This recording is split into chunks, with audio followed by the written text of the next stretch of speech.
النهاردة هنتكلم عن حاجة مهمة جدا في التغذية، وهي محاور أساسية لازم نقف عندها ونسأل نفسنا هل إحنا الحاجات دي بنعملها بشكل صحيح ولا لأ؟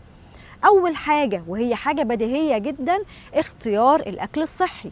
هل اختياراتنا صحية ولا مش صحية؟ محتاجين نراجع نفسنا في النقطة دي. تاني حاجة هي مرحلة المضغ. الشبع بيبدأ من مرحلة المضغ. كل ما خدتي وقت أكتر في المضغ كل ما استفدت استفادات من الأكل غير طبيعية. أول حاجة إشارات الشبع بتاخد وقت عما بتوصل للمخ، فكل ما مضغتي بشكل أهدى وبشكل أكتر هتلاقي نفسك شبعتي من نص الوجبة اللي في العادي بتاكليها.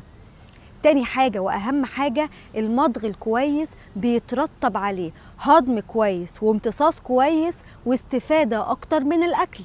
كمان هيقلل جدا مشكلة الإمساك. احنا بقينا بنمضغ بسرعة وكل حاجة في حياتنا بسرعة. تالت حاجة عندنا هي مرحلة الهضم. هل بطننا بتهضم الأكل بشكل سليم؟ لو مضغنا بشكل سليم غالبا مرحلة الهضم هتتم بشكل سليم.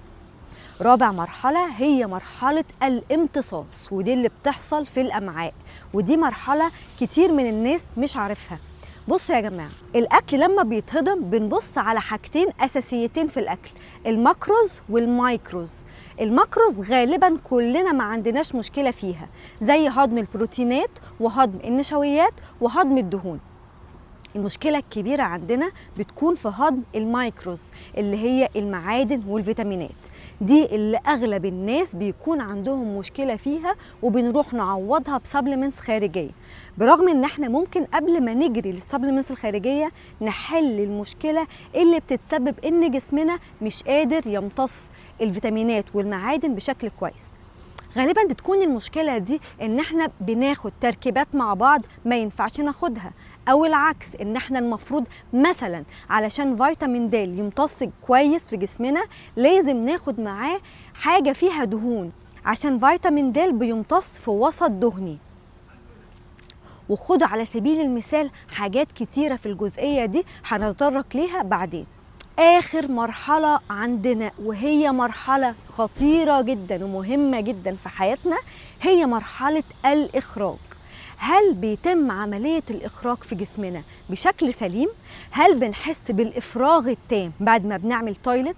هل عندنا مشكلة إمساك مزمن ولا لا؟ أنا عايزة أقول لكم إن 3/4 الناس اللي بيعانوا من عدم القدرة من فقدان الوزن والكسل ولا قدر الله بيجيلهم مشاكل زي الكانسر، بيكون المشكلة عندهم إن كان عندهم إمساك مزمن لفترات طويلة وما حاولوش يشوفوا السبب. وعايزة أقولك إن المرينات مش صح نستمر عليها، يعني السنامكي برغم إن هي عشبة بتسهل جدا عملية الإخراج إلا إن هي خطيرة جدا، ما ينفعش نعتمد عليها بشكل مستمر علشان نعمل تويلت. فلو حسينا إن الموضوع الإخراج عندنا طول محتاجين نرجع لطبيب ونستشير طبيب واثنين وثلاثة لحد ما المشكلة دي تتحل من جذورها ومن أسبابها. النهاردة مش هنعالج مشاكل الإمساك، النهاردة أنا هقولك على خطورة الإمساك.